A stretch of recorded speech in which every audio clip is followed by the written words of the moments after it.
city, put this together. Cut out all the hating, this time to get some cheddar. Hard work, pay off, get it in any weather. I know this play gon' turn them up, so I threw in some extras. Try to motivate the city, put this together. Cut out all the hating, this time to get some cheddar. Hard work, pay off, get it. Y'all didn't know we was gonna be right back at you. The real is back. The real is back, man. Man, I'm Tristo. My boy, Mr. Hustle Hard, Mr. Go Hard to Death, right here in front of you. Jamar, what's going on, player? How everything going? We back, man. You know what I'm saying? Talk a little football with you guys, but you know, we got a lot of things going on in the city, man, and it's only real. We saying we gonna be the realest in it, and we gonna always keep it 100. We tapped in. So today is the day that we gonna bring all of those group conversations that we got going in the you know what I'm saying, in the DMs, all the conversations we got, man. We're gonna bring it outside, man, because we got some real traumatic stuff going on in the community, man, and it's been going on for far too long, man. We gotta shift the mentality. Right, and that's the best way to put it. Shift the mentality, man. And we definitely we're gonna always talk sports, but we're gonna definitely talk on the real. And like I said, we're gonna say what need to be said. We're gonna say what I can't say. You know, and that's just what it is. So first off, man, we shout out to everybody that tapped in, shared it, liked it, called, argued with it, pulled up on us. And, hey, man, y'all wrong, y'all, man. Look here, we appreciate all the engagement, man. And man, y'all the reason why we on here tonight, man. We gonna keep it going. We already monetized before we got on the internet. We don't need the monetization for the internet. We just here to kick good game and make sure we all moving in a good direction. You didn't click it on Facebook though. I don't see it. Yeah, it's on there. Where? Go to my page. Which one? The Tristan.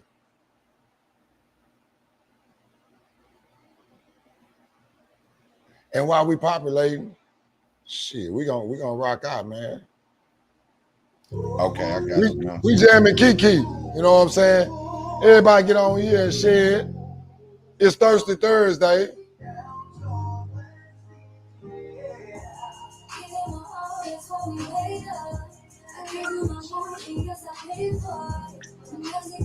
I don't know when they started hating on Lil Kiki, but I ain't feeling it.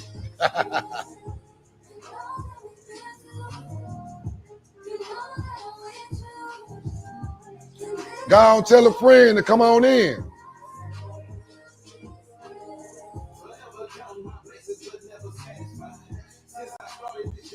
Shout out to the chat. Get active in that chat, man.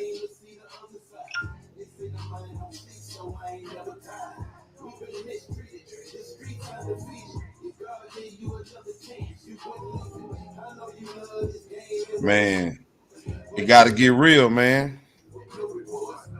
It got to get real. In here, man. It's been an eventful week, you know what I'm saying? The last couple of weeks. Yeah. The last couple of weeks, man. For those of y'all that ain't on Facebook like that, hit us on YouTube, man.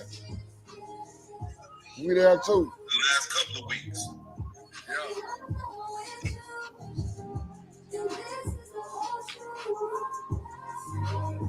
Everybody in the chat, holla at me.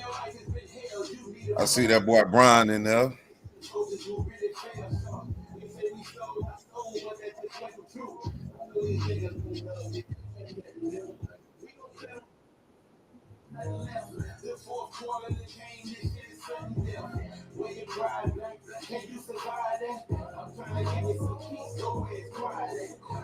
Trying to give me some peace. Go where it's quiet at.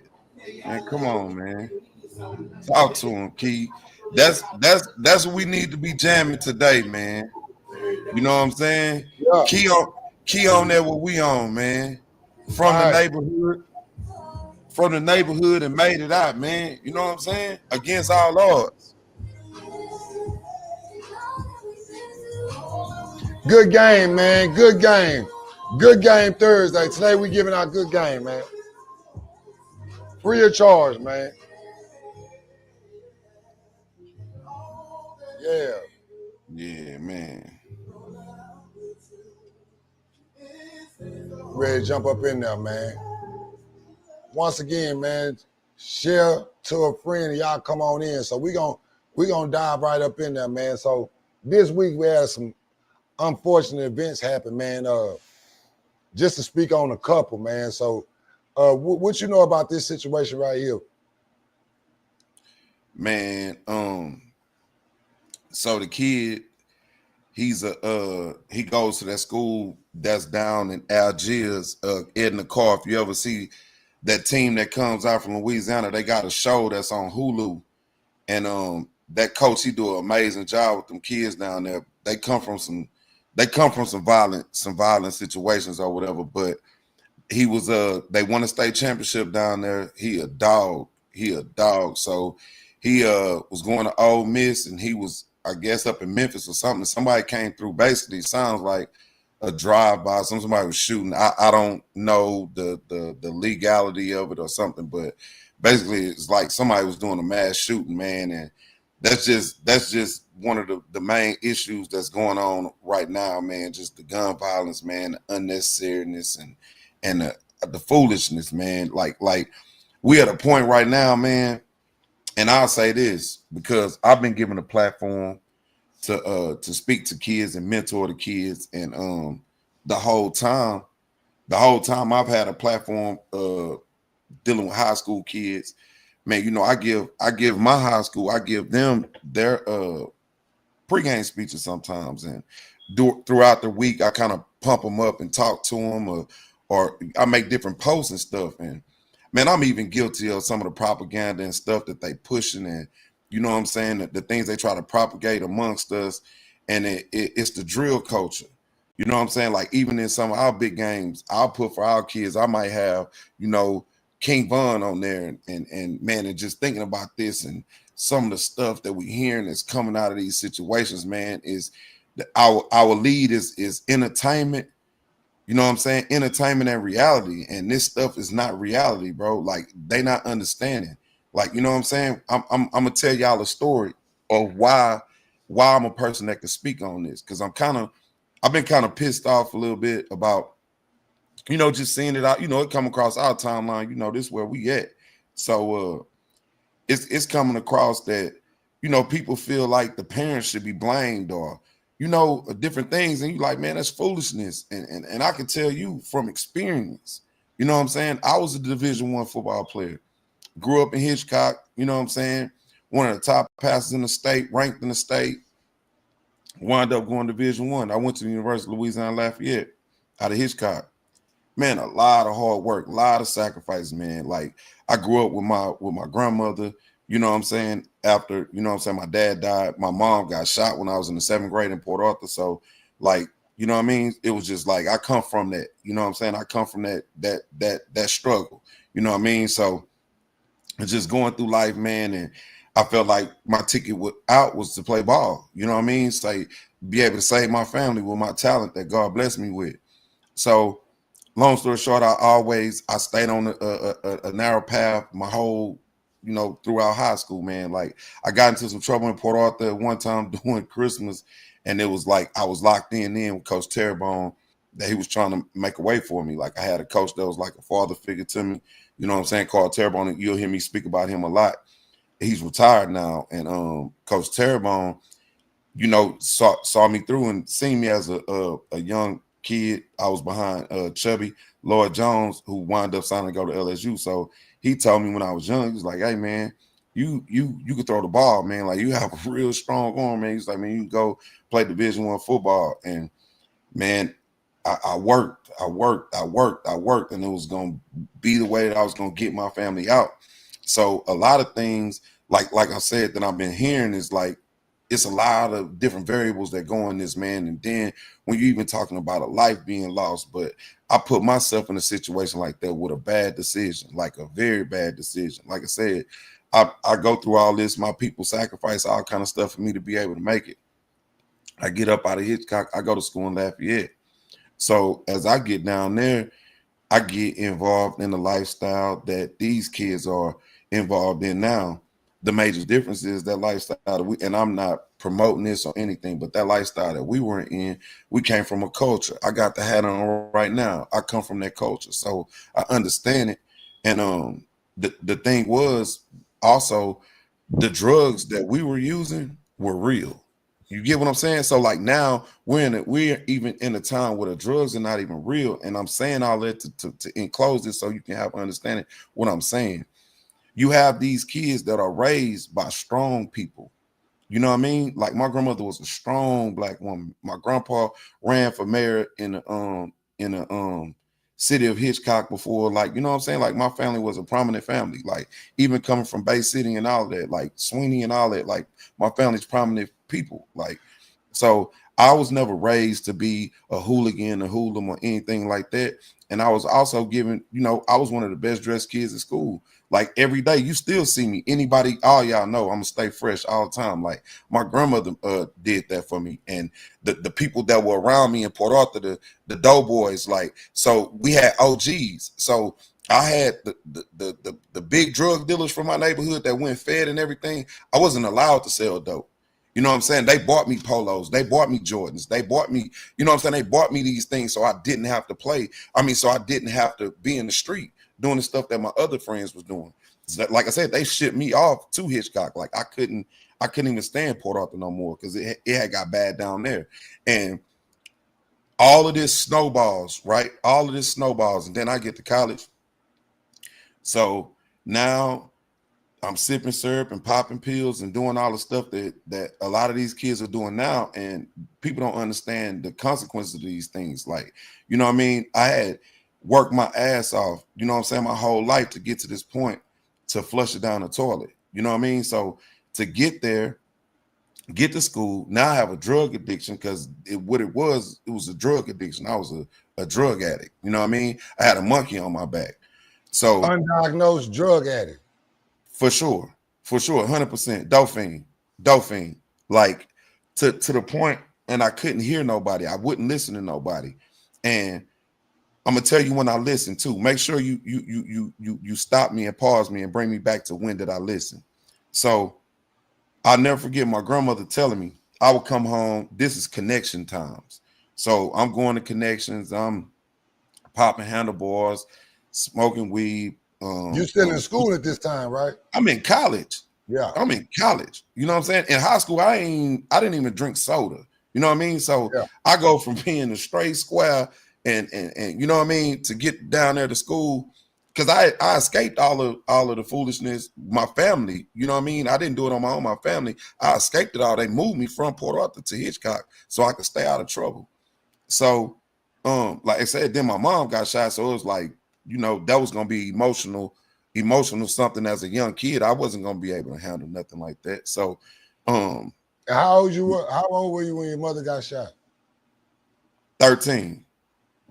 So and it at that age, it was starting to be where all the guys that I played with in Port Arthur, we're starting to separate now. Now we're from the east side, they from the west side. Now I'm starting to be from a hood. Like, you know what I'm saying? Like I went to Franklin. I grew up on 503. Like my family is from the chicken coop. You know what I'm saying? 15 in Lake Charles. So like anybody know Port Arthur, they'll tell you that's it. Like, you know what I'm saying? That's the spot. Like, you know what I'm saying? Fed boys. Like, so those guys would send me running to the store every day. While they stood on the corner selling crack, I would run to the store and get him a Lincoln Boudin, a bag of chips, soda, this and that. These are the guys that raised me. Like I was doing basically training, and then my mom caught them one day. That's a whole nother story though. But they that's what they used to do. Like, but they would tell me they was gonna pay me, and you know, so it'd be 8 guys out there with a sack. So I got to run to the store for all of them, and they, you know, some of them would stiff me and wouldn't pay me. My mama caught them not paying me. It was like, nah, if y'all gonna make him run to the store, you know, make sure he pay him. But I grew up that's the neighborhood Shock grew up in too. Like that's where I grew up. That's where we grew up. Yeah, that's where we grew up in. So like New England Patriots, yeah.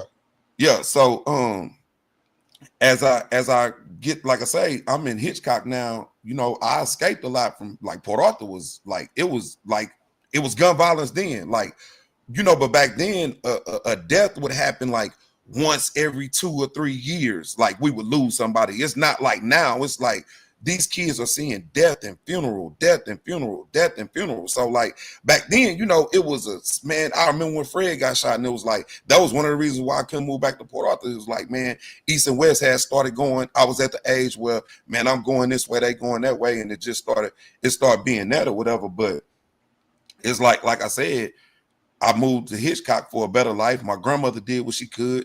She had the dealer's charge card. She had the J.C. Penney's charge card. So I was starched and you get polos to go to church. I went to Rising Star. So Right. I'm going to get the polos and all that to go to church. So I was a clean little guy. You know what I'm saying? Cologne.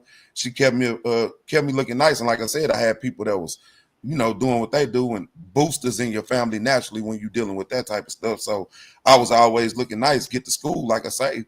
Now I got a drug habit though. Now I'm in the stuff that I have no business into. And this is what I'm telling y'all about not blaming a parent. My people did everything they could for me. I chose to get to school and take my Pell Grant and start taking it and driving to Dickinson and driving back in the middle of the night with pounds of weed. Like these are the type of things that we were doing, you know what I mean? And with no direction, no guidance, because, we didn't have anybody in front of us that did what we did. That's the point that I want to bring home to y'all. So I go home. So now I've gotten in trouble at school. We going out of town. We go to Arkansas State, and we were staying in Memphis. And that's crazy that kid just got killed in Memphis that you just posted. Yeah. And we go to Memphis, and before we leave, get on the plane, doing the dumb stuff, stuff I had no business doing. Before we get on the plane. So I'm smelling like it. The head coach is sitting right next to me because him and Coach Terrebonne coached together at Louisiana Tech. So these people are intertwined. Coach Baldwin recruited Chubby at LSU, and he wound up becoming the head coach at Louisiana Lafayette. So you get what I'm saying? Like these people been knowing me since I was small. So he was a preacher, you know what I mean? So didn't want anything to do with that. He was always on me with that, for sure. Like it's 5 o'clock Bible study, bro. We didn't want any parts of that. We would live, when you living in that demonic mind state, you know what it is. So in it, we're going through all this stuff. I knocked the door down to get myself, kicked out of school. They still wouldn't kick me out, man. I was doing all type of stuff, man. I'm academic probation. I'm missing classes. Like I've never did bad in school, but I wasn't even going to class. I wasn't even attempting. I was getting high every day.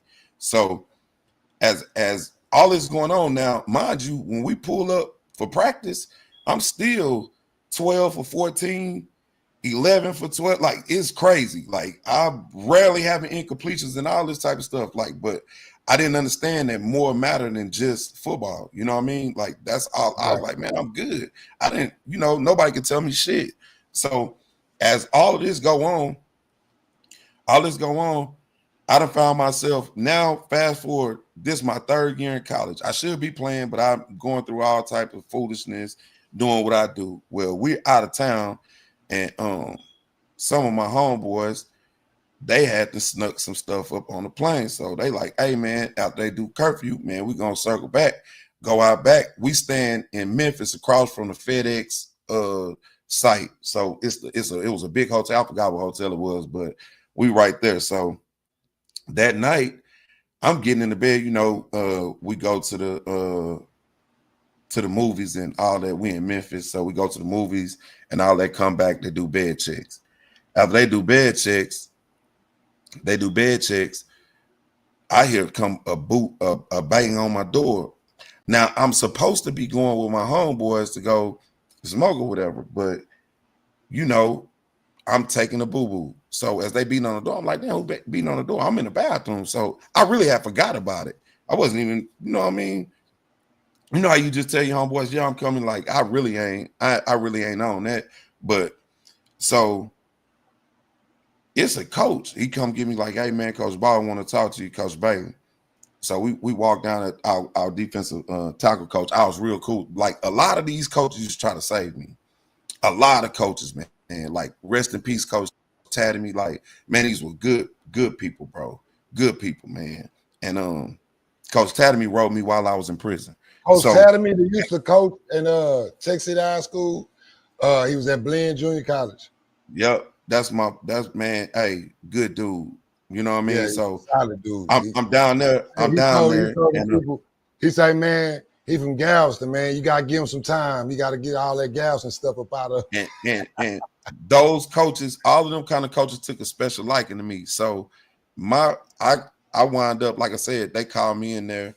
So as I'm walking in, I look in there, it's a double, like a double room. And I look over there, I see my homeboys that I was supposed to go smoke with. They sitting over there. I'm like, oh man, what they got going on? So as I'm sitting there, man, I'm watching, and I'm like, damn. He like, hey, man, you bring some smoke down here or something? I'm like, no, I didn't. You know what I'm saying? So he like, man, well, somebody went and told that we was all in the group. Like he heard us at while we were eating and said that we was gonna smoke.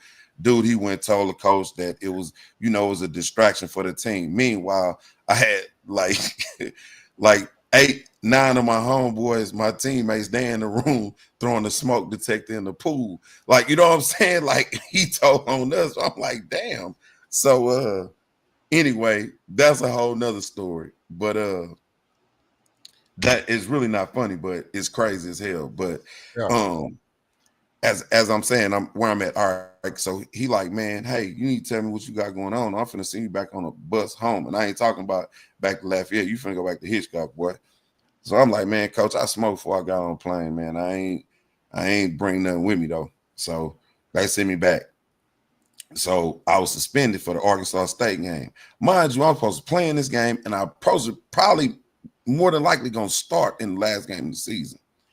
Smoke that out. Now I'm mad at the coaches like it's their fault because I had no accountability. Like this one I'm telling you, it's not on the kids. I had no accountability. So I'm blaming the coaches. I'm finna transfer.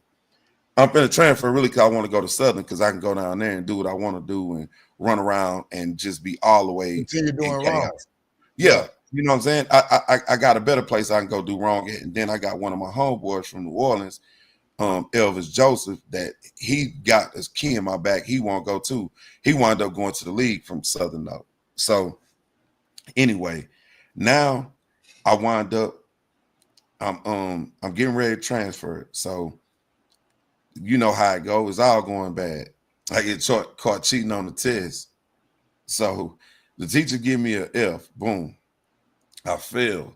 So my grades ain't just terrible, but they ain't just good. So one bad grade for me got me dropped down to like a 1.8. You got to be a 2.0 for you to be able to transfer. So my grades ain't even good enough for me to transfer. So now I done put my nuts all on the table and talk crazy to these people. Like, like I don't need them, like how these kids are doing, jumping in the transfer portal. And and you don't even have all your paperwork and everything together. You know what I'm saying? Handle your business. So boom.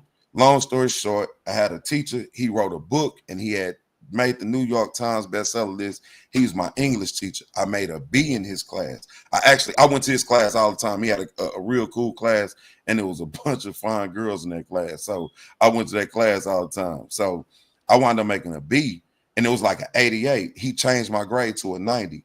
But check this out. Before he changed my grade, while I was waiting on that grade to get changed, when I go home for Christmas break, I told you I'm in my addiction now. All it's about now is sipping syrup and getting high, right? So now I'm popping handlebars. So now we go home. So I'm with one of my homeboys. Y'all all know him as Chewy, Coach Chambers, Chris Chambers. So me and him, we together all day. He had a job at Popeyes. He was working at Popeyes. So he had a couple of days off or something, and we chilling. We home from school, so like we work out every day, lift weights, run, and all that. So we at home. It's Christmas break, so he like, man, let's go. We just kind of moving around, and I'll never forget this day. It's early in the day. I'm gonna tell you about real friends, man. This is why you need to surround yourself with real friends. I'm gonna tell you about what real friends mean, and these kids got to start surrounding themselves with real friends. So we riding around. For some reason, we're going to Tech City and it's raining. I don't know what we're doing, but at some point today, we're riding to Tech City. So there used to be an Ace check cashing on Main and 45, like where McDonald's is. It's like a store. It used to be an Ace check cashing, like right there. So me and him riding. So we riding down. So we get down to Tech City and we on our way back and it's pouring down raining.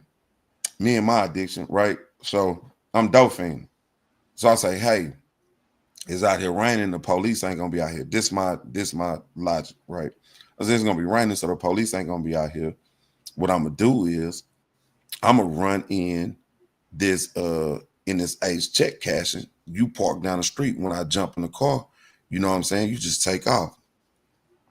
So he paused. He looked at me. At this time, Chris was at Tarleton State. He was at Tarleton State. So he just left Navarro. He was balling. You know what I'm saying? He had like game winning catch in the national championship game, all that. So we riding around. So like I said, I just tell him this. I'm like, hey, I'm finna go in here. So he's sitting there. I think we smoking a Black and Mild. And if y'all ever smoked a Black and Mild with you know he be hitting it hard. He hit it. And he looked at me. He looked at me. He said, man, you gonna park this car. You gonna go in there. You gonna rob that store. And I'm gonna leave your dumb ass. Because that's the dumbest shit I ever heard in my life. He gonna leave you. He say he gonna. What he now, say? now we on our way. Now we on our way riding with on our way. It's a whole nother backstory to it too, because I got a gun with me and all kind of stuff. Why I got the gun with me, that's a whole nother story. But at this time, I'm listening to the Hot Boys every day. I'm on guerrilla warfare, so I'm at war. I got a pistol on me and I'm riding and looking for the ops. This what I'm on. This what I'm saying. So he like, man, I'm leaving. So now we arguing all the way back to Hitchcock. My grandmother lived on Lil Bend, which is right before you get to the Oaks and all that. She stayed on the corner house. I could throw a football to Highway 6 from my grandmother's house. So we argue all the way back to the house. So now it's nighttime and H-T's going down.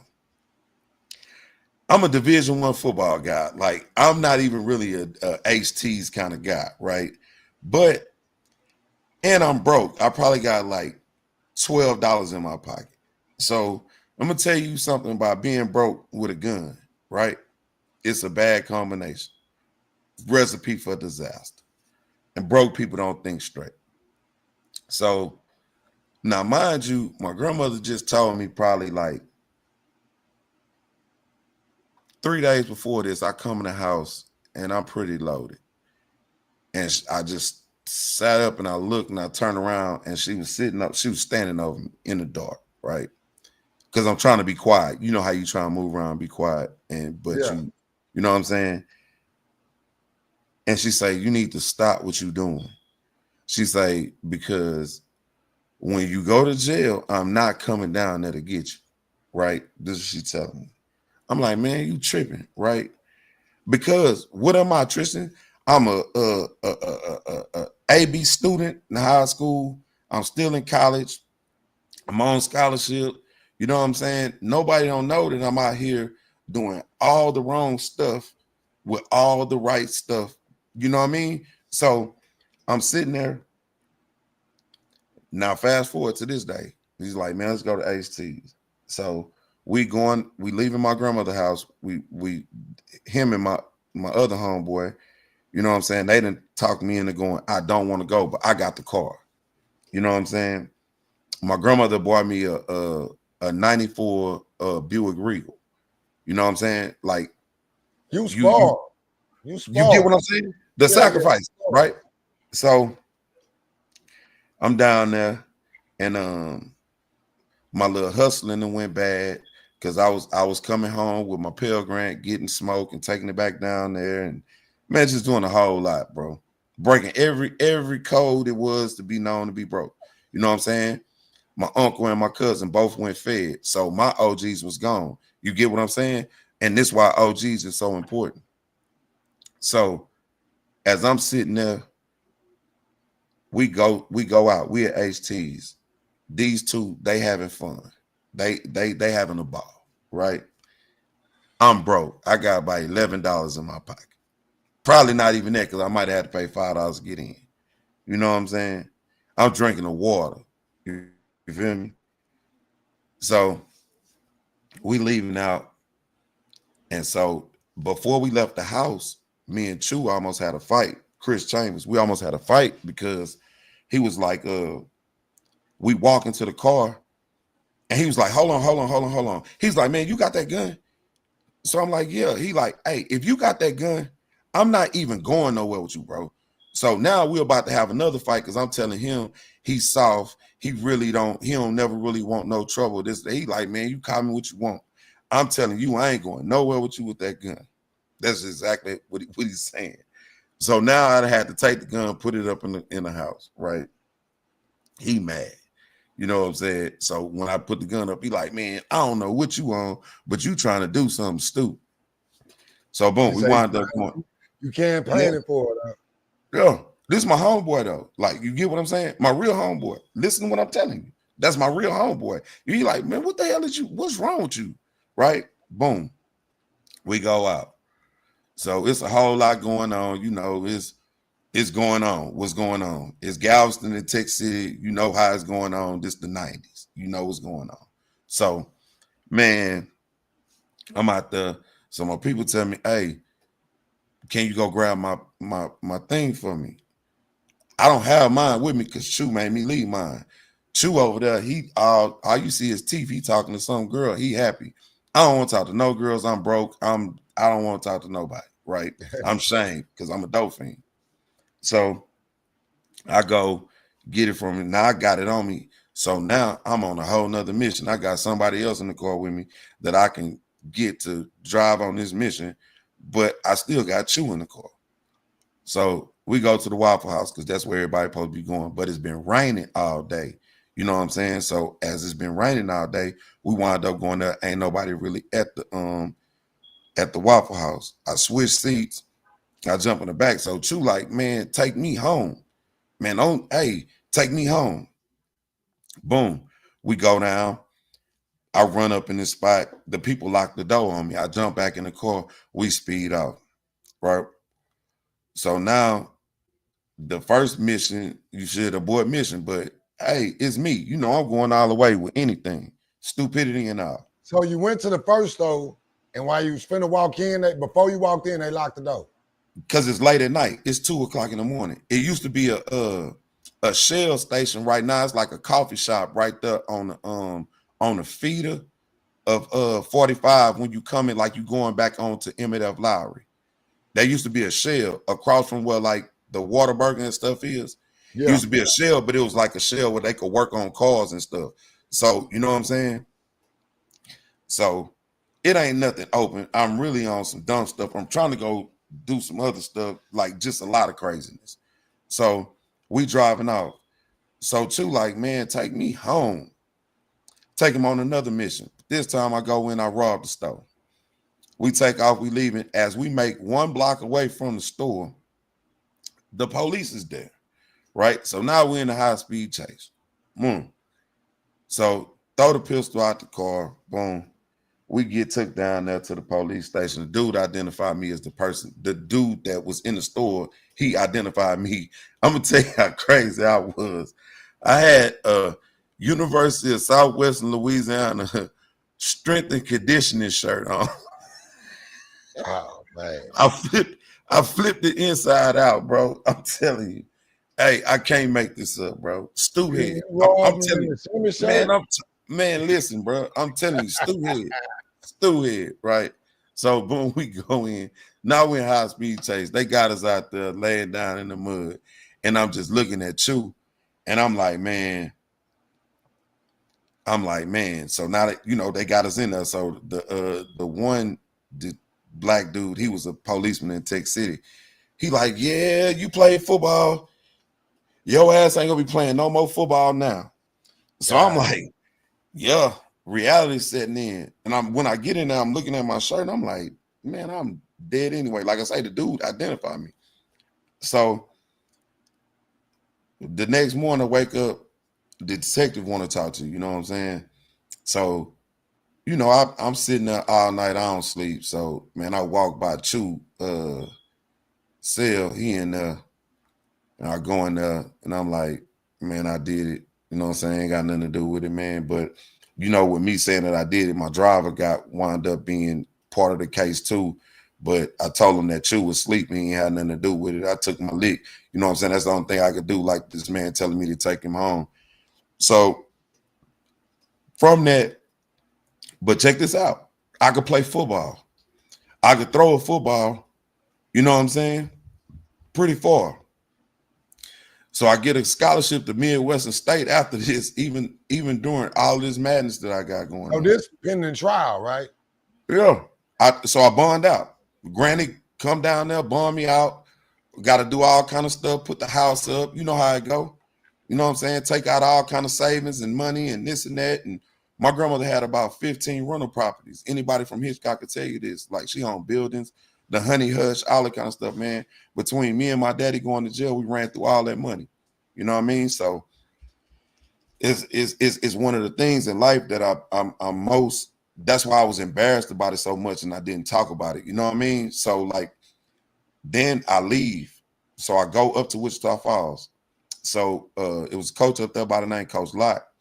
So Coach Lott recruited Chubby at Trinity Valley. And so they had Dominique Rose up there. So they was like, hey, man, come up here. They had a couple other quarterbacks. I go up there, I wound up beating them out. But when I get up there, I'm going to tell you how crazy I am. So this is why I'm able to relate to those kids so well. I get down there. And me and my homeboy, we busting scripts. So I go to on campus to get a prescription in Wichita Falls at Midwest State University. I go get a prescription, busting script, get a script case, I got a fresh dope case in Wichita Falls. You know what I'm saying? So I'm going through all this here. So I'm down there. Can you hear me? Yeah, I can hear you. So we're gonna say, so you caught a dope case in Wichita Falls. I'm on bond. I'm out on bond. Yeah, you going down, fella. Yeah, so go ahead. So I get back, you know what I'm saying? So I stayed out a year, you know what I'm saying? Played the whole football season at Midwestern State, won 7 games in a row, you know what I'm saying? Was in it to win the championship in the conference.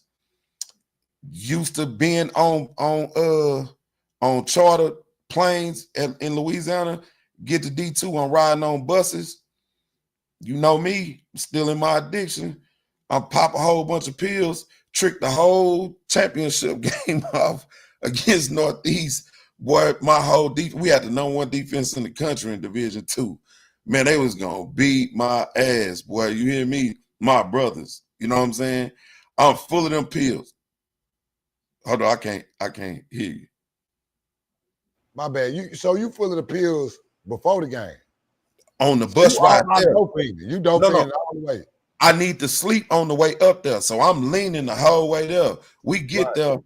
So now, mind you, every game that I done played, they have seen nothing but flawless Jamal. Because before the games, I'm telling you about addiction. So how I could just be able to, this is why I'm able to speak about this stuff now. I had a roommate that was from Allen, Texas. He was an All-American soccer player. But at that time in Allen, they had a heroin problem, right? So he come in they put him in a dorm with me. Like the dorms that we lived in, the Cowboys used to be in the dorms at Midwestern State. Midwestern State was nice. You know what I'm saying? Like the facilities and everything. It was nice. Their dorms were nicer than Louisiana Lafayette. So while I'm down there, I'm a quarterback. So they put this dude in the dorm with me. He a recovering drug addict. You already know what I'm doing. I'm smoking him out. I'm smoking him out every day. Now me and him, we smoking, we blowing weed out the window and all kind of stuff. So him being who he is, he like, here, I got something for you. He started giving me Adderall. He like, hey, don't only take this before the games, right? So on game days when I was at Midwestern, the first we went 7-0. I'm on Adderall. So it's like in every game, it was like people was moving in slow motion, and I'm out there just moving in, you know what I'm saying? But now I done got a hold of some other meds and I'm mixing them together. I'm telling you, I'm sleeping on the way to the championship game. I throw 3 picks, trick the game off. I'm talking about a masterpiece by Dominique Rose, bro. A masterpiece, bro. A masterpiece, bro. I know that's what every NFL scout watched was that game because they had a top-rated defense too. But in my defense against the UCO game, I had 295 yards and 60 on the ground, and he fumbled 3 times in that game. So, you know what I'm saying? I'm not saying, you know what I'm saying? He tricked mine off, and they was ranked in the country too. I was gonna pop their top. But man, I'm saying that all of that too. I'm going through what I'm going through, and I still wasn't doing right, bro. You know what I mean? And I had a foundation of people that sacrificed and gave me everything I wanted. Man, my grandmother would call me, and you know, we from the South in Wichita Falls, it's snow. So my grandmother would call me, I'll be laying in my bed. My window was just like this too. And she'd be like, I'm looking at the news, it says snowing up there. I'd be like, oh yeah, Granny. Man, I look outside. I'm not going to no classes, bro. I'm not going to no classes, bro. Like, and I'm saying that to say because it made me mad when I'm hearing people blaming them parents. And the accountability is all on the kid, man. You know what I'm saying? You get them to a certain point and you get them to a certain extent. Yeah. Man, it's nothing you can do, bro. It's nothing you could do. So when I went to court, so boom, I go to court. You know what I'm saying? And the DA, Joe Maida, that's his name from Galveston. And I was in Judge Garner 110 court. Yeah. So right after election time. And I was a star football player, and I didn't have no business robbing people. That was the narrative that he said went in there. And people gave me 9 years in TEC, right? They had 9 years. That's what they did with the dope case. They did that for the robbery. What they do with the dope case? Oh yeah, the dope case. I wound up beating that. I was the starting quarterback, so I was able to. I beat that like Rocky. You see what I'm saying? I had so many people that sacrificed, but I had so many people that enabled me. You know what I mean? I had so many people that enabled me for so long because at the end of the day, everybody thought I was doing the right thing, and that's why I'm defending them parents. Because I wasn't doing the right thing. And those parents don't know that those kids not doing the right thing. So I wound up going to prison. This is the crazy part. I wound up going to prison. I'm sad. I'm sad in prison, man. Ooh, I'm sad, man. Hold on. Before you even go, how was that first day getting off that bus? No. I got to tell you about being in the county. So, man, when I went to jail, I was 235 pounds. You know what I'm saying? I just came out of football season. So I went to jail December the 1st. I had just came home for for Thanksgiving, drove back to school. And my lawyer was like, hey, you got to go to court. So boom, I drive back down there. You know what I'm saying? My co-defendant go to court the day before me. I come the day after. You know what I'm saying? Boom, I go in there. I take my lick, man. It is what it is, man. I did it. They didn't really have nothing to do with it. It is what it is. So, man, I go in there. Man, it's like I couldn't breathe, bro. To go from being a Division I athlete, flying around the country, waking up, eating steak and eggs, watching Lee Corso in the morning, you know what I'm saying, college game day in different cities. You know what I'm saying? You flying to Washington State. We playing Oklahoma State. We playing Arkansas and Fayetteville. You know what I'm saying? And doing all this stuff to now, I done put myself in a position, and I was in a position to be able to take care of my family. You know what I mean? So for a long time, I couldn't speak about it. You know what I mean? Like I said, I go to prison. Man, I get in there. The first, man, I might have dropped from like 235 to like 180, bro. I could not eat. I And couldn't that eat. was in the county, or that's by the Yeah, time you got in to the prison? county, I couldn't eat. And it was Dale Lewis, rest in peace, eBay Ernest Triplet, Calvin, and like so a dude I grew up with named Flimsy, Calvin Benson, man. He driving vacuum trucks in the refineries and stuff, man. And he was in there and I walked in, and when I walked in, his eyes got big. He was like, how you get to jail? Like, you get what I'm saying? That was my reality. Like, his reaction was he ran and got eBay. He was like, man, what? So I ain't have to go in there and fight nobody. They like, man, you tripping. You know what I'm saying? Like, Dale came over to me, started talking to me. You know, he was tank balls. He like, man, you was playing college football and you and man, boy, what you was doing. So as I'm talking, man, I'm just every day, man, I can't do nothing but just sleep. Man, I wound up going down to the penitentiary. And so this is the thing I tell people, like, man, you scared because you it's the unknown. You know what I mean? You don't know what's going on. You don't know. And you know, I'm at this time going to the penitentiary, I wasn't at 180. I was probably like 190, but I was still bigger than most of the dudes that's in there. Yeah. And you know, I had a real football build. We had been lifting weights, so I still wasn't gonna be able to the must, you know what I'm saying? I just the stress knocked it off so fast. But as I get down there, and man, I wound up in Beaumont, and it was like, I was like, man, and it was just some older guys that was like, man, pick up your Bible, start reading this and that. And man, I could start putting them, I'm talking about, man, I was just in a fog, brother. And when I say a fog, man, I just came from jail, so I was getting just came from college, so I was getting a lot of mail. Like the people in jail, like, man, how you get so much mail? But it was so, like, I knew so many, you know, we in college, they're like, damn, my homeboy went to jail. So I'm getting mail. Like, you know what I'm saying? I'm getting pictures, all that, man. So it was, and then, like I said, I started fighting back, and then, man, I wound up getting shipped off. I start fighting and all that foolishness and this and that, man. And then I was just being in jail. You know what I mean? Not understanding nobody, still no accountability, still not understanding the people that I hurt, none of that, man. So Coach Terrebonne, my high school football coach, he used to work in Angleton. The parole board is in Angleton, right? So he wrote a letter for me.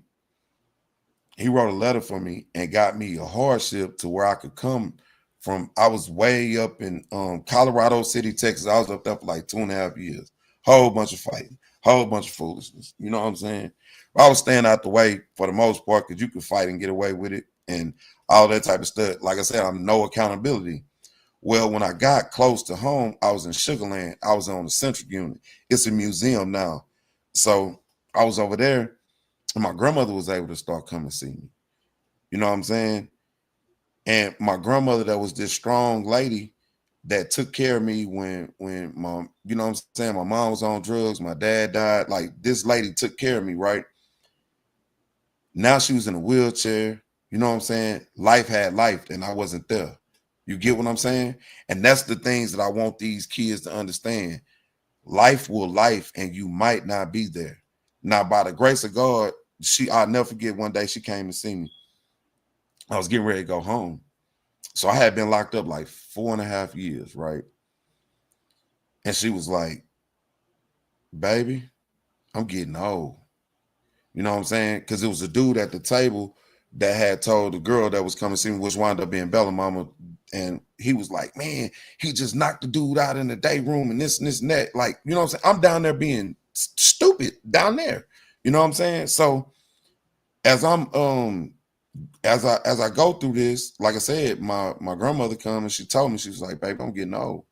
And she was in a wheelchair. And I was like, damn, 5 years of my life had passed by. And the only thing that saved me while I was able to do my time, like Cadillac and all that, they took me to, when I went to intake at the Holiday Unit, they give you a test when you go in.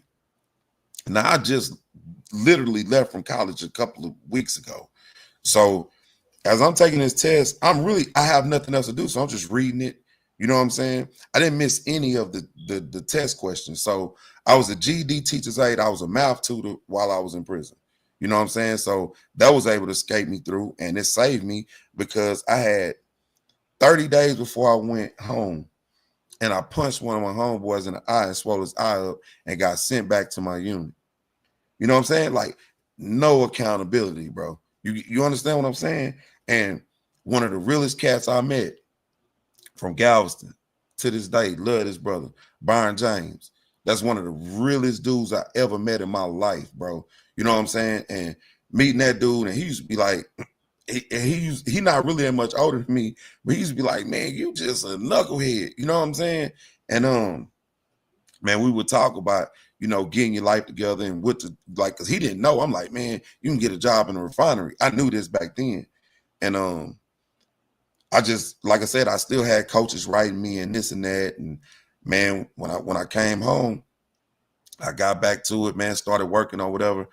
And I never would talk about my life. You know what I'm saying? Like, people have all these discussions about quarterbacks and all this. You ain't gonna hear my name in the conversation because it was a time where it was dead, because I didn't talk about that. You know what I mean? Like, I was embarrassed about it.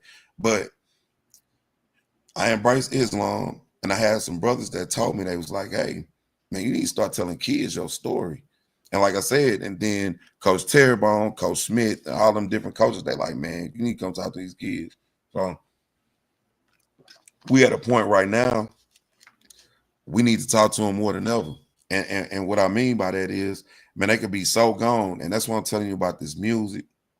You talking about the culture and the people that they surround themselves with. And, you know, the other thing people will be, the first thing they'll say is, watch the crowd they hang around. I'm the bad crowd. I wasn't hanging around the bad crowd. I was the bad crowd. Yeah. And I could disguise it because I had all of this stuff going for me, but at the same time, I was a bad guy. You know what I'm saying? I was a cancer. You know what I mean? I was a cancer. You know what I mean? And that's the things like that I try to stress now about with these kids is the camaraderie and your brothers. And at the end of the day, I came home from prison. Me and Chew, we were roommates for a couple of years. You know what I'm saying? Because at the end of the day, we talking about real friends. He told me not to do it. You know what I mean? Yeah, I could live with myself. Repeatedly. I could repeatedly told me not to take him. And I'm going to show you how real God is. You know him, 20 plus years in the community, hands on deck. You know what I'm saying? 20 plus years of helping kids. You know what I'm saying? So, like I said, well, my thing to get in where I fit in, I'm like, man, I got so many friends that do this and do this and do this. Is how we going to get in, man. I was like, man, we're going to give, I know how to give exposure to these kids because I deal with it. I love it. I got a passion for it. So I'm like, man, you know what? We talking and have a good time with making the picks and this and that. But man, we're in the time right now, man, with all these guns, with all this stuff, man. I have a friend that works at juvie. I could tell you that 80% of them cases with them kids is in there for is breaking in cars, looking for guns. They'll have $10 in their pocket with a 30. They have no money. They have no money. They have money on Cash App that they have burned from people or money that they got from stealing, brother. And it's at your front door now because for a while, everybody could hide from it. Like me, I live in a community with a homeowners association. We all run out to the homeowners association neighborhoods and think that it's good. Man, it's here too. You know what I'm saying? You wake up every day, give your kid a good life. They still gonna do the wrong thing. And it's not your fault. The thing is, the solution that I believe for all of this is, man, we got to be able to ask for help, bro. I'm talking about parents. We have to be able to ask for help. You have to have people that you talk to about this. Every day I miss my homeboy Critter. I miss him because the uncomfortable conversations, you have to have them. There's no way we can move forward with this if we do not have these uncomfortable conversations. We have to talk about, do we even let them go out? We're at the point now, man, do we even let them go out, bro? It's so that everybody got a gun. Everybody has a gun. Everybody has a gun, bro. They have no money, but they have a gun. It's like a piece and chain. It's like the gun is like the piece and chain was to us. Remember, everybody had to have a piece in the chain. Well, to them, they gotta have the Glock with the extension on it. And You know and like I said, I'm never gonna be a hypocrite. Like I said, I just told you my life story. So, but the thing was, when we had them, they were for defense. You know what I'm saying? It was for defense. Like, that's not for defense what y'all are doing. You know what I'm saying? And the parents, I'm saying this to y'all because some of y'all have no idea until it's too late. And I'm telling you, they are breaking in cars. So a lot of y'all, everybody that's listening to, man, I want to tell y'all, man, be responsible when you get out your car. Man, lock your car up. But, man, take your gun out of there, man. They breaking in cars, man. That's what they doing, man. They breaking in cars. They getting guns. They all got guns, bro. Everything that we dealing with, man, is gun violence, bro. Everything we deal with is gun violence, bro. And they're trying to play the Chicago game. You know what I'm saying? The look. If you look at them now, they wearing sweaters in the middle of July. In Chicago, it don't get Texas hot. They can rock a sweater and a hoodie and a beanie in July. They portraying the image of the robber. And like I said, it didn't matter to people till it was at your front door. But what they emulating is, these are people that they're emulating is people that live in the projects. We talking about kids that live in communities with homo. We're not talking about the projects or nothing. You know what I'm saying? They know how to adjust to that. They know how to deal with that. They know how to move with that. Like, we have kids that don't know how to move like that. And they're listening and they're influenced by things that they have no reason, no business being influenced by. They don't understand what stepping and sliding is. But now they putting themselves in a situation where they're feeling pain and hurt because of the stuff that they getting themselves into. You know what I mean? And my thing is, man, when these lives are lost, bro, you know what I mean? They giving them 65, 70 years, bro. You know what I mean? They are getting 60 and 70 years, man. I don't think people understand what's going on, brother. You've been where they going. Tell them how it is when they walk up in there, you young, 18, 19, playing. You ain't a real one, a real street guy. You was playing the street guy. You really a football player that did something stupid. You a student athlete. Let me tell you the truth, bro, about that. I grew up fighting. Like, Roy Jones was my guy. Anybody from Hitchcock that grew up with you, they're going to tell you, I emulated Roy Jones with the fighting cock and all that. Like, I used to do all that. Like, you know what I'm saying? So I could always fight. Now I get to jail, I was big. So needless to say, I'm going to say this, man. Don't be afraid of that. Like, Bubba and all that, man, that ain't happening, bro. The only people that's getting something took from them is somebody that want to let somebody take something from them, if you understand what I'm saying. This is what you need to be afraid of, bro. Every day, when I got to a certain point, when I started realizing I wasn't home, I was afraid of a little white guy that had an office in a school building, the chaplain. He was a little dude, like a little short guy, a little white guy, you know what I'm saying? Clean cut white guy. He was our chaplain. I was terrified of this man because that's the person that come and tell you that somebody died.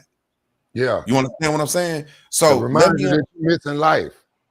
Let me explain something to them about what they don't understand and what's going on.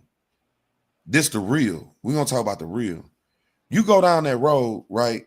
So let's say you in the middle of doing something and you do something you don't have no business doing. Now it's a capital offense, right? So you're going to have a high grade classification, like, you know what I'm saying? You medium custody, closed custody, you're going to come in like that, right?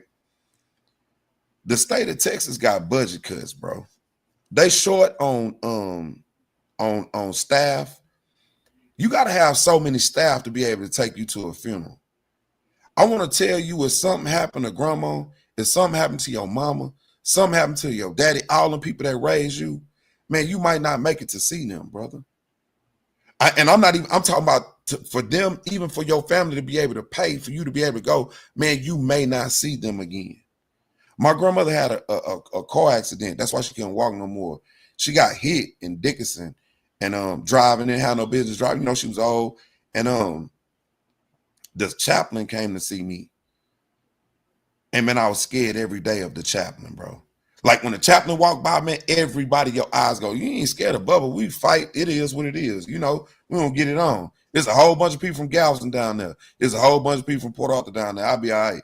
You know what I'm saying? But you ain't you scared of that chaplain, man. Each and every day. Them people that sacrifice so much for you, you know, already disappointing them. Now you down here, and it ain't no guarantee that they're gonna let you go home to even go see them or see about them and wish them they last farewell, or when they going through something that you're gonna be able to be there for them, because you're not gonna be there.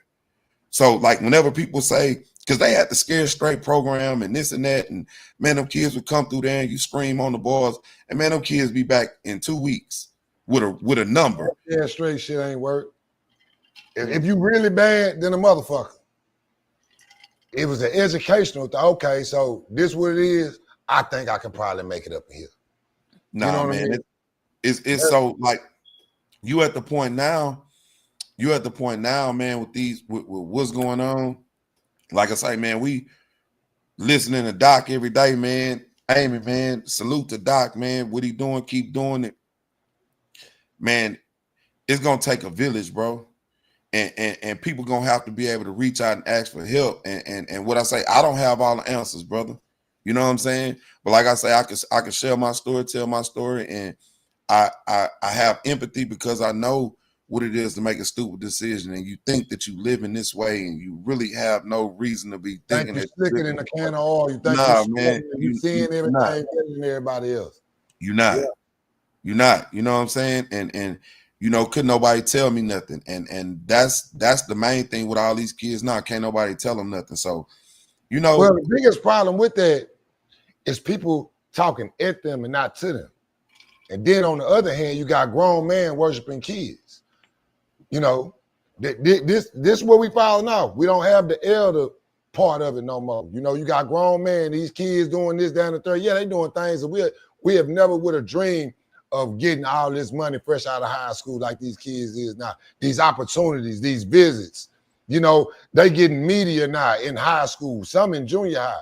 We wouldn't have never thought that the game would have progressed the way it is now. So with that, I had a conversation with Bemish today, and that's what we was talking about.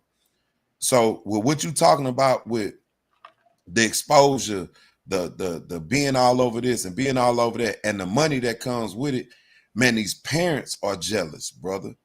These parents are jealous. And so now you have a jealous spirit in these parents, and they got these kids in front of them. Man, you better than him. And I think the coaches, they just kissing his butt and they letting him do this and letting him do that. And it breeds a jealousy, and it brings a distinction and because a kid is going to listen to their parents. You know what I'm saying? So like I see sometimes when y'all say, man, we recruiting parents, and man, it's just a thing, man, where you have that hate, and you have that jealousy. And like I consider myself to be a you know what I'm saying, a godly man, man. You know what I'm saying? A lot of people, like, you know what I'm saying? So I and what I believe in, man, I believe in something greater than me. You know what I mean? So it's no way that I'm gonna hate on any kids, man. You want to see them all do good, because just because that kid doing good, that don't mean yours ain't doing good. And everybody don't have the same highway. You know what I'm saying? So man, all of that stuff. Man, you said a lot, man. They thinking you got to do it in sports when you could do it in so many. Look in the area and the region we live in. It's so many ways to make 6 figures. 2 years college, get you a couple certifications, and you living way. You ain't got to go worry about going to class and all that for no 4, 5 years. Yes, sir. With just the region we live in, you can eat and be living good. But that's not me. So through it all, through all that football and all them coaches staying on me, and at the end of the day, I wound up getting my college degree. I finished it in prison. So whenever I fill out a job application, they like, okay, you know, my name get put into a hat. I've been in this profession now 17 years, you know what I'm saying, of chemical cleaning. So it's provided a life for me and my family, be able to take care of my kids and responsibilities and live a little bit, you know what I mean? So at the end of the day, my ability, even of what I went through, the education was still there. And that was something that was pushed into me. My daddy graduated from Jack Gates High School. You know what I'm saying? He grew up in Galveston. And then, you know, my grandpa, you know what I'm saying, Big Pookie, he wound up getting a house on Blodgett. You know what I'm saying? So my mom grew up in Port Arthur, went to Port Arthur Lincoln High School. So it was education. You know what I'm saying? Like my dad told me, like anybody that know me, they know my number one phrase is there's nothing cool about being a dummy. That was taught to me by my dad. Even all the foolish, that's why all the foolish stuff I competed in the classroom too. Like I didn't want you to make a better grade than me. So everything that I did, I had the right message and I had people that pushed me the right way. You hear how, the theme is I was never on my own. I always had people pushing me. I just chose to do dumb shit. You know what I'm saying? And that's the thing that now, all right, I got it together. I help kids. I take care of my responsibilities. And man, the truth of the matter is, man, there's no running from it, man. The God's honest truth is some of these kids gonna have to go to prison, man. They're gonna have to go to prison, bro. You gotta learn. They say you're gonna learn the easy way or the hard way, didn't they? Didn't grandmama say that? You're gonna learn the easy way or the hard way. Trouble easy to get into and it's hard to get out of. That's what my grandmother used to tell me. Trouble easy to get into, it's hard to get out of. And man, the thing is, man, you got these parents out here, man. They working, man. You up at the crack of dawn. You doing what you gotta do for these kids. You taking them to camps. You taking them to training. You feeding them right. They got nice clothes. You doing all the stuff you're doing because the stuff that go on in the hood, it's been going on in the hood.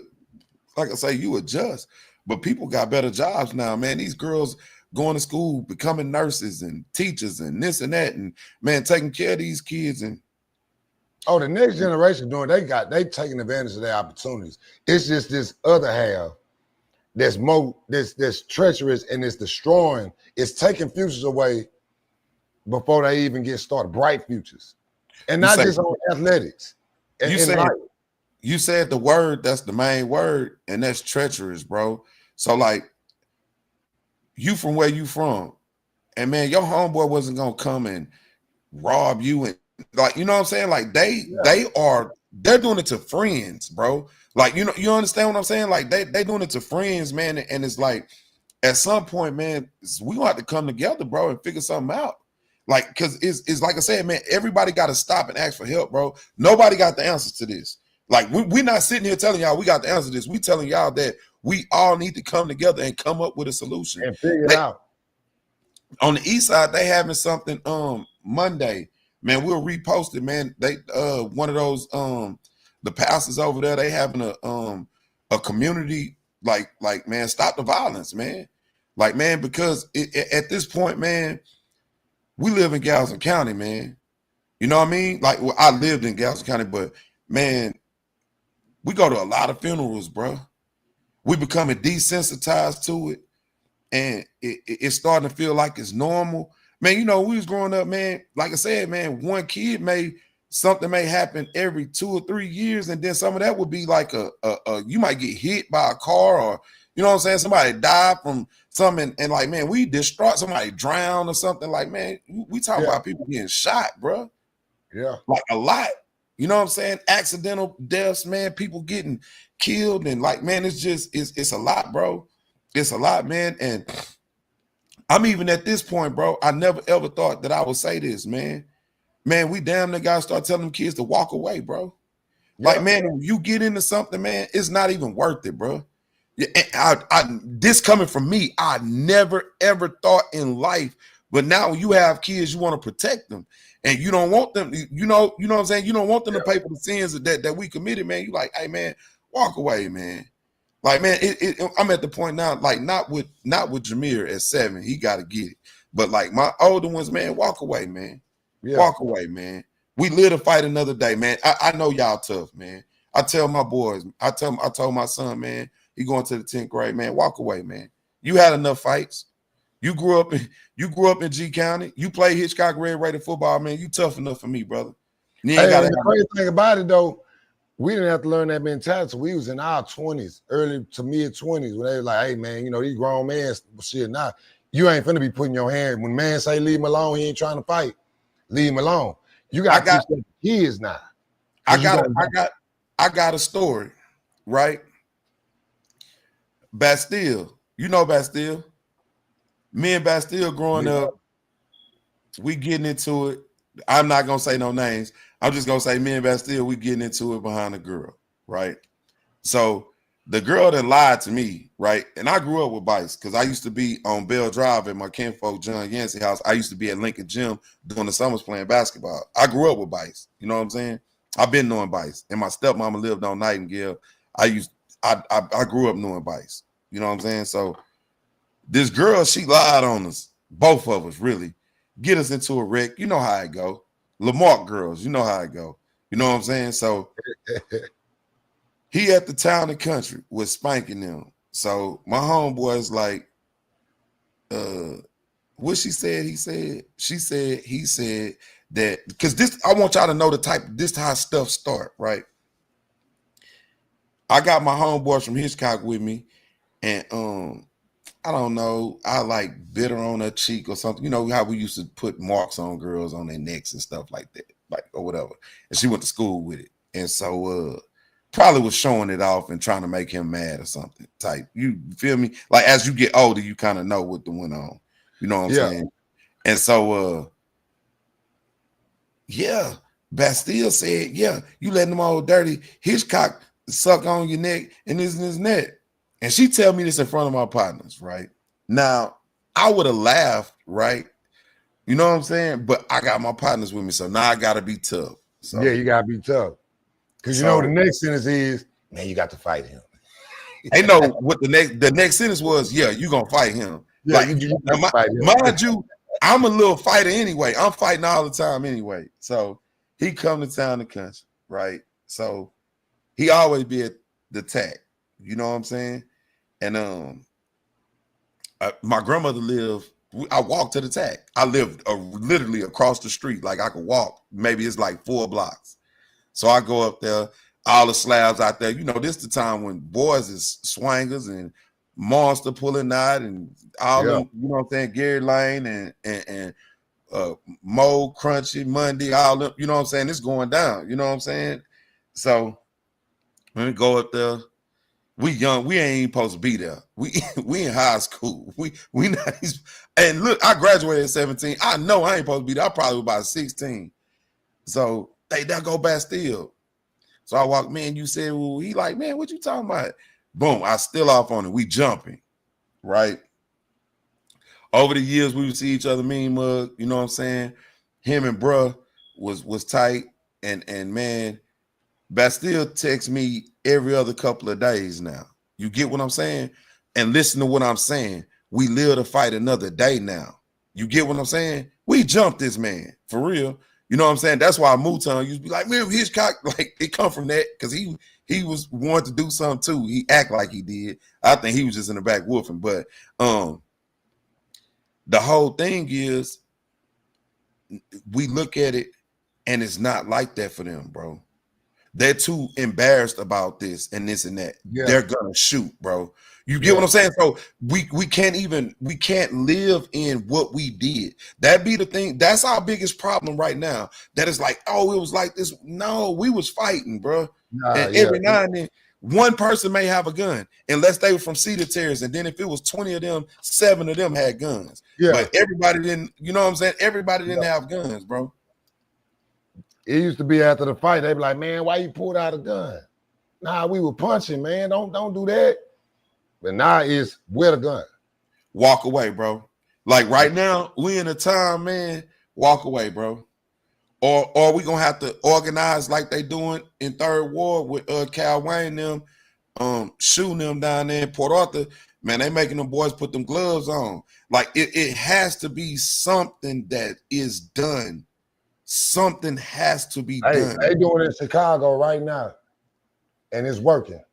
You got to, man. Between the mayor and you got speakers in the community that they put everybody in the black shirts with the Stop the Killing shirts. I think that's what it's. I can't remember exactly what the shirts say.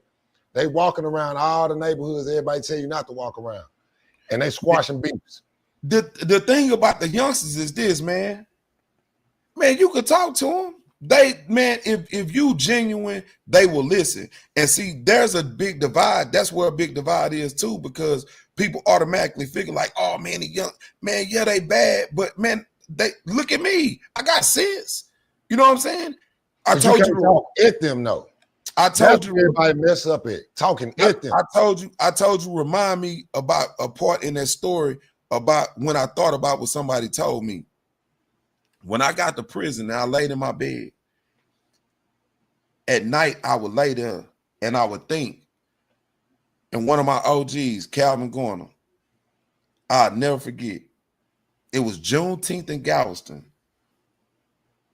And man, I probably had like a 8 of syrup, a whole bunch of pills, and I was out there and I was so high, man, I was drooling from the side of my mouth, like just loaded, right? And I'll never forget, he walked up on me. He was like, he had tears in his eyes. And he was like, man, what are you doing? And who are you hanging with? He was like, and he went off on the dudes I was with. And he was like, why would y'all have him out here like that? Like, you understand what I'm saying? He understood what was going on. He was a little older than me. You know what I'm saying? And I never thought about that until I got to, and me and him, we got the same birthday. That's still my OG. You know what I'm saying? And like, man, you think about it. And it's like, man, you have the world at your feet and you can still make bad decisions. And it's people telling you the whole time. Like, that's what I'm telling y'all. Like, man, these kids, they'll listen, bro. If you genuine and you go to them, man, they listen. They listen. Like the kids in his car. That's why I gotta apologize, because you know we King Von, we on this, that. They, man, you come and talk to them, man. They want, and like you said though, Tristan, we gotta listen to them too. Man, listen to them. You gotta listen to them. You have to listen to them. Like, I'm learning that too with my kids. Like, man, you gotta listen to them, hear them out, you know what I'm saying, and make them understand the perspective. And the ones of y'all that need help, man, you gotta ask for help. You cannot be too proud. You don't want to be that parent at that funeral, bro. None of us want to be that parent at that funeral, bro. You know what I'm saying? We're gonna try to climb in that casket. You understand what I'm saying? Like, they not understanding how urgent this is. Like, bro, it don't matter where you move to. It don't matter how much money you have. None of that stuff matters. It's everywhere. I live in our colony. Somebody shot at the police the other day in our up here in our colony, bro. Yeah. They shot at the police in our colony, bro. Come on, man. Brand new community. The big church. Tell everybody, man, get out here and talk to these kids. Look, I'm begging y'all, help these people that's out here that even is blessed enough to have the time, is blessed enough to have the patience dealing with these kids. You ain't got to do it yourself. It ain't for everybody, but help them. Because listen, me, myself, you, we ain't got to worry about nobody running in our car, house. We ain't got to worry about nobody doing nothing to us. Man, but they gonna listen to us. Yeah. But just the thing though.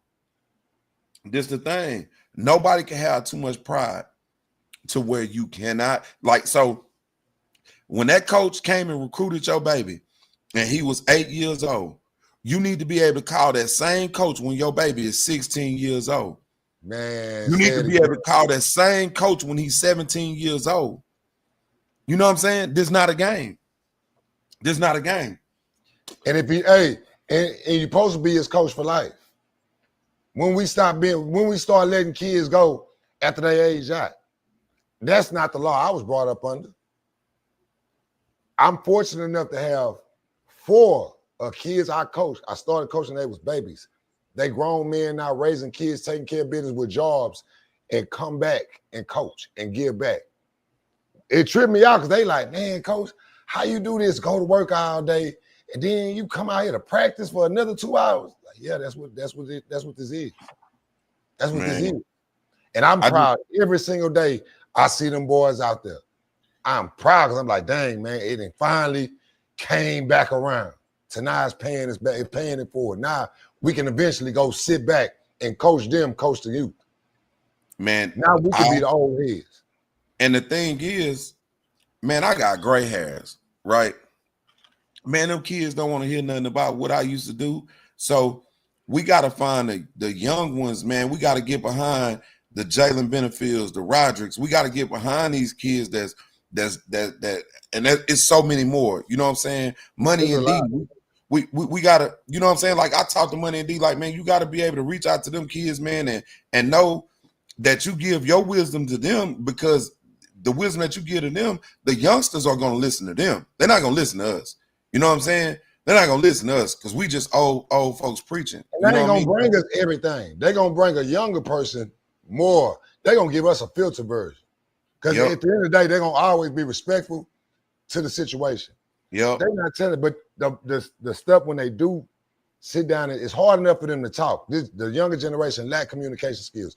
They do not know how to talk. They mumble, right? So you got to have patience with them. Not But just you gotta that. listen to them though. So this too, man, you got to meet them where they at. And what I mean by that, man, you got to text too. You got to text them. Yeah. You know what I'm saying? You got to text them, like, man, and question them, and like I said, man, when you got kids, man, you want to be able to let them be able to leave the house, man, and let them go out and venture, man. And it's so scary now, man. You can't even let them. You can't let them out your sight, man. You can't let them out your sight, man, because there's so much going on, man, and you never know what's going on, and man, you just never know what's going on, man. If you do it right, like my oldest boy, 25 years old, man, he still keep his location shared to me. Just out of it, hey man, look, I know you grown, you got your own house, building my own money. You don't need me for nothing right now. But I'm your advice, your counselor, right? Man, just do your daddy a favor, man. Keep your location on. So if I hear something happen down there in San Antonio, Austin, San Marcos, I can know it was a shooting down there last week. I can pick up my phone and see where my child is. I ain't rushing you to be grown. I'm telling you it's hard out here being a man. I'm telling you, you know, just listen to your daddy, you know, and they do that. And a wise man told me, if you want to save the community, start raising your own kids. Mama, stop denying, no matter what y'all going through, stop denying that man the chance to see his child. If he ain't putting that child in immediate danger or harm, no matter how, don't let no money dictate fatherhood. Because at the end of the day, you need to know why he do what he do, how he do what he do. And the only way he can see this, not hear it, see it, is looking at his daddy. Man, and at the end of the day, too, man, it's cool to be a daddy these days, man. That's the cool, man. That's in style like a hat, brother. Man, be a daddy, bro. It's cool, man. It's fun over here, man. It's fun being a daddy, bro. And ain't no dollar amount on it, because everybody think it's a dollar amount on fatherhood, man. Man, people going through hard times, man. The one thing that shouldn't cost no money is being a father, man. That's just what it is. And that goes both ways, man. Like, fathers, man, do what you can do to help that mother. We know most of the black households or impoverished neighborhood households are separated.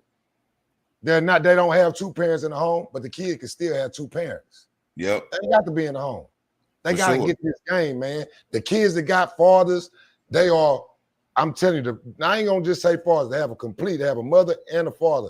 The numbers show they do better in life. And I'm talking about active, not just in blood. I'm talking about active. It's no dollar amount. Stop telling that dude he can't see his kid because he behind on child support.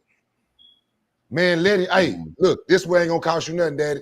Just talk to your son and give him some game, man, because I don't know this. He dealing with girls right now. Hey, he dealing with altercations right now. He think he gotta be tough. Men don't handle stuff like women. We don't. But kids learn visually. So if I see every time my mama get mad, she scream, holler, go crazy, I don't get to see my father get mad. I don't get to see my father say, you know what, dog, I'm gonna let you go and make it, man. I'm gonna stay out of the way. So all of this that we talking about, it stems from one thing, and that's emotions. So whenever and you have males that have genuine feminine energy, you know what I'm saying? Like they raised up, and these women live in a toxic time, whereas housewives and everything is conflict and mess and this and that. And men don't behave like that. And if you don't have a positive male influence in your life, you know what I mean? Like, and you're influenced by these women, and that's why a lot of this stuff that we see happening is because they don't know how, they don't have conflict resolution because they don't have no men in their life. So now you run around and you just emotional, you an emotional creature. And like I told my son, I say, man, this something I know. man, it's intellect over emotions. And when a man Right. becomes inverted, it's emotions over intellect. That's Right. a maternal instinct. A maternal instinct is to protect. They're emotional, so they made to protect. You know what I'm saying? As a man, God put you in charge because you're supposed to be able to think your way through intellect. Right. You're supposed to be able to think your way through. He didn't put us in charge because because we big and we stronger. He put us in charge because we supposed to be able to detach from the emotion and be able to make a good decision. Now, And this I look at how you move as a father with your daughter. It's certain situations. Hey, you gotta go holler at your mama or go holler at your granny. This ain't my lane. That's rich. That's rich. To me, that's rich. yeah, Your daughter sitting back. Okay, I got daddy for this here. Okay, I got to go to mama for this here. I got granny for this here. Now she got her path in front of her. She can stop playing basketball tomorrow. She can call, hey, dad, I'm gonna do this. I'm about to go to NASA and do this astronaut thing, work with this astronomy thing. She still got the same backing. And that makes a child rich. Not how many pairs of Jordans you buying, or how many outfits they got, or how they fly every day. You bought them the newest car. That stuff don't mean nothing, man. nothing. And Rich is resources, man. the only reason why I buy them all that stuff because I tell them you earn that. Man, you need to handle your business. You handle your business, because I'm gonna have it. So I got all the Jordans. You know what I'm saying? I gotta buy for them too. But the thing with me is you earn that, man. But some people think that materialistic thing can make up for you not being a father. See, you talking about in addition. No, one thing you don't shake is being a father. Now, this other stuff. Now, this life lessons I'm teaching you. Hey, you work hard. You do this. You bring this grades home, man. I'm gonna go get you this. Hey, I'm gonna buy you this. Like that's what daddy we teach. Hey, I can't just give you something. Like where your chores at? Hey, man, let me get $50. Okay, man. So you was late on your chores this day. I had to tell you to do this day. See, that's where accountability come from. Tough love. Yep. You know, the materialistic thing don't never. That's in addition to doing the number one job, and we do the number one job. So, but man, we can't even talk about sports after this conversation, man. We're gonna leave this. Man. We're gonna leave this way. This was golden, man. This was game. This was a good game. Man, and we won't even call this an episode. This is just a call to arms, man. All of us around, man, everybody, man, we at that point now, brother. It's at your doorstep. Like I say, it's different when you're looking at it and it's in Fifth Ward or it's in South Park or this and that. And those kids need to be taken. And what we've done is we've took off and we've ran, and it's the same mentality in these neighborhoods too. You know what I mean? Yeah. So you have to monitor your kids, man. And the thing is, man, you gotta listen to them too. You gotta listen to it, man. You gotta understand what's going on. You gotta stay tapped in too. You need to know that if they going to a party over here last week, they was shooting. You know what I'm saying? You need to know what's going on. Like, and that just comes with, like you say, being present. You know what I mean? Like, it ain't enough you can buy. You gotta be there, man. It's real, that man. Costs no money, dog. And like I say, don't let a dollar amount come between you making sure your son get every resource that's possible to be successful, man. If it ain't saying, you think, man, this kid going to the University of Memphis from New Orleans. I mean, going to the University of Ole Miss from New Orleans. Man, he done made it. You know what I mean? He done made it. Man, he get killed. Then you got this other kid, you know what I'm saying? All that work he put in, you know what I'm saying? Dave Campbell's everything, 4-star kid. You know what I'm saying? Now he got to deal with it. It is what it is. Like, man, and you know, and my thing is 2 lives lost, and I don't want nobody to throw him away. You know what I'm saying? I don't want nobody to throw them other kids away either. You know what I mean? Like, man, any kid being lost, man, it's a tragedy, bro. I'm not picking no sides or none of that. I don't even really know what's just going on. It's victims all the way around. It's victim impact on both sides, and I feel sorry for them parents, bro. Like, you do everything that you're supposed to do, man, and you try to put them in a better situation than maybe you had, or you put them and give them every opportunity so they could be successful, man. And they find the right way to do the wrong stuff. And I'm telling you, I was a leading candidate for that type of stuff. I led the league in rushing and doing the wrong thing every year. You know what I'm saying? But the thing was, man, by the grace of God, man, nobody lost their life, and I was able to return and redeem myself, man, and make a way for my family because I still had the education to turn back on. But man, adversity is at these kids' doorstep, man. They going through more than we ever could imagine. And you have to listen to them. There's mental illness going on as well because they look at so much social media and depress themselves and this and that and think they don't have, and you giving them everything that they need. And man, you just gotta sit down and talk to them, man.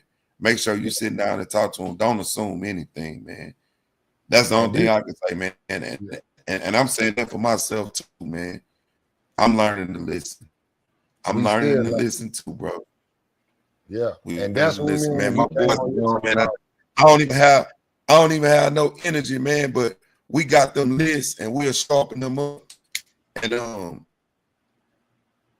we'll sharpen them up, man. And man, yeah, we'll be talk about back some with real the sport, man.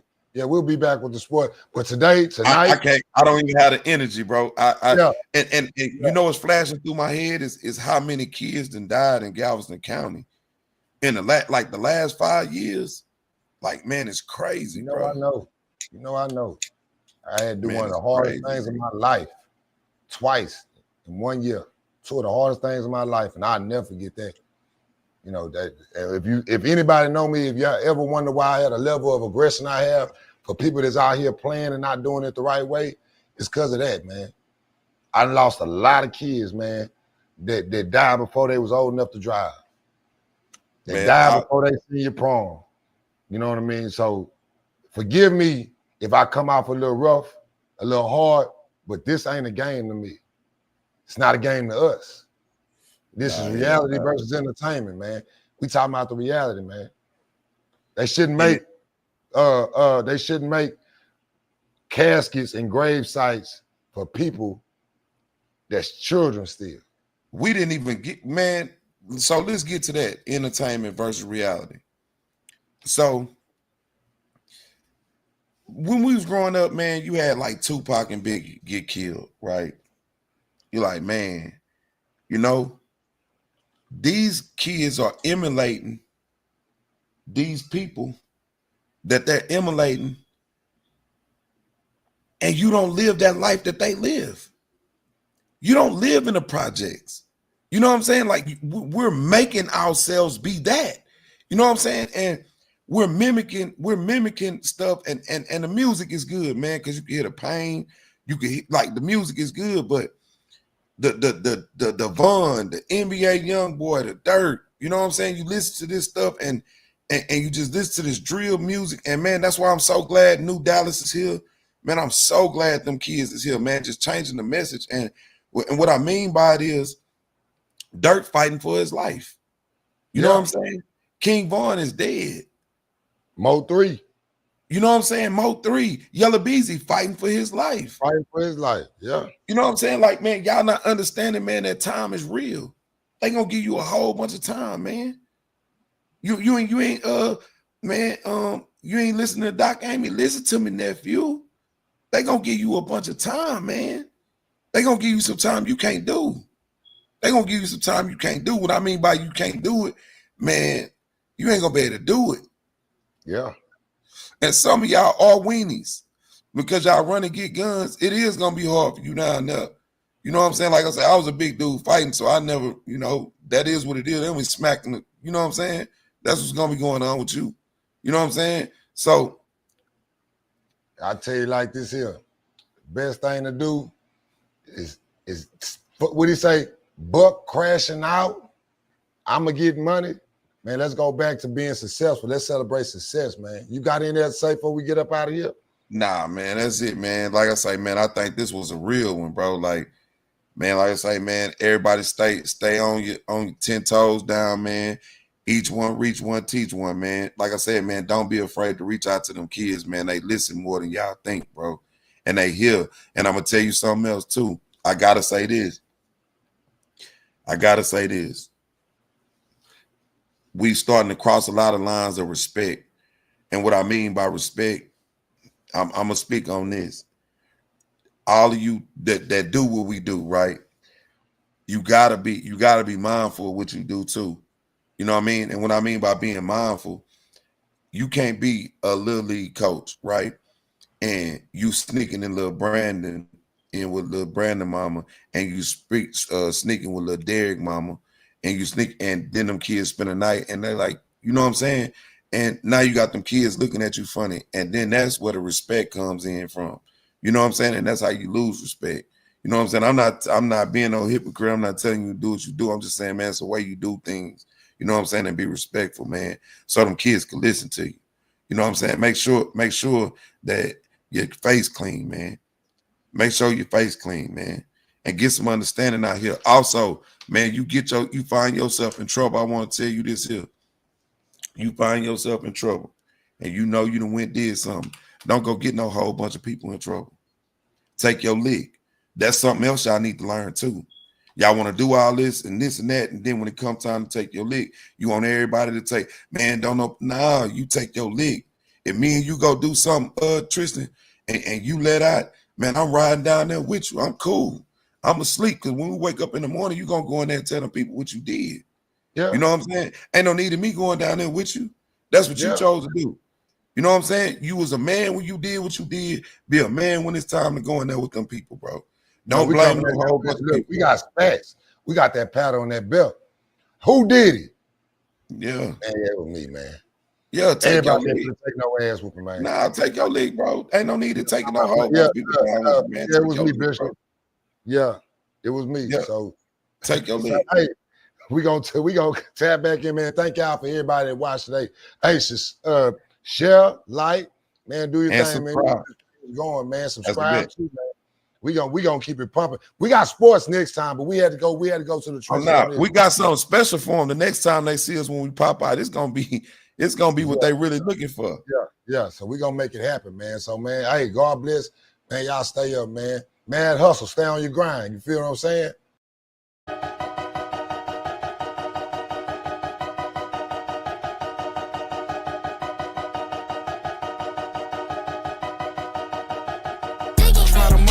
City put this together. Cut out all the hating, this time to get some cheddar. Hard work, pay off, get it in any weather. I know this play gon' turn them up, so I throw in some extras. Try to motivate the city, put this together.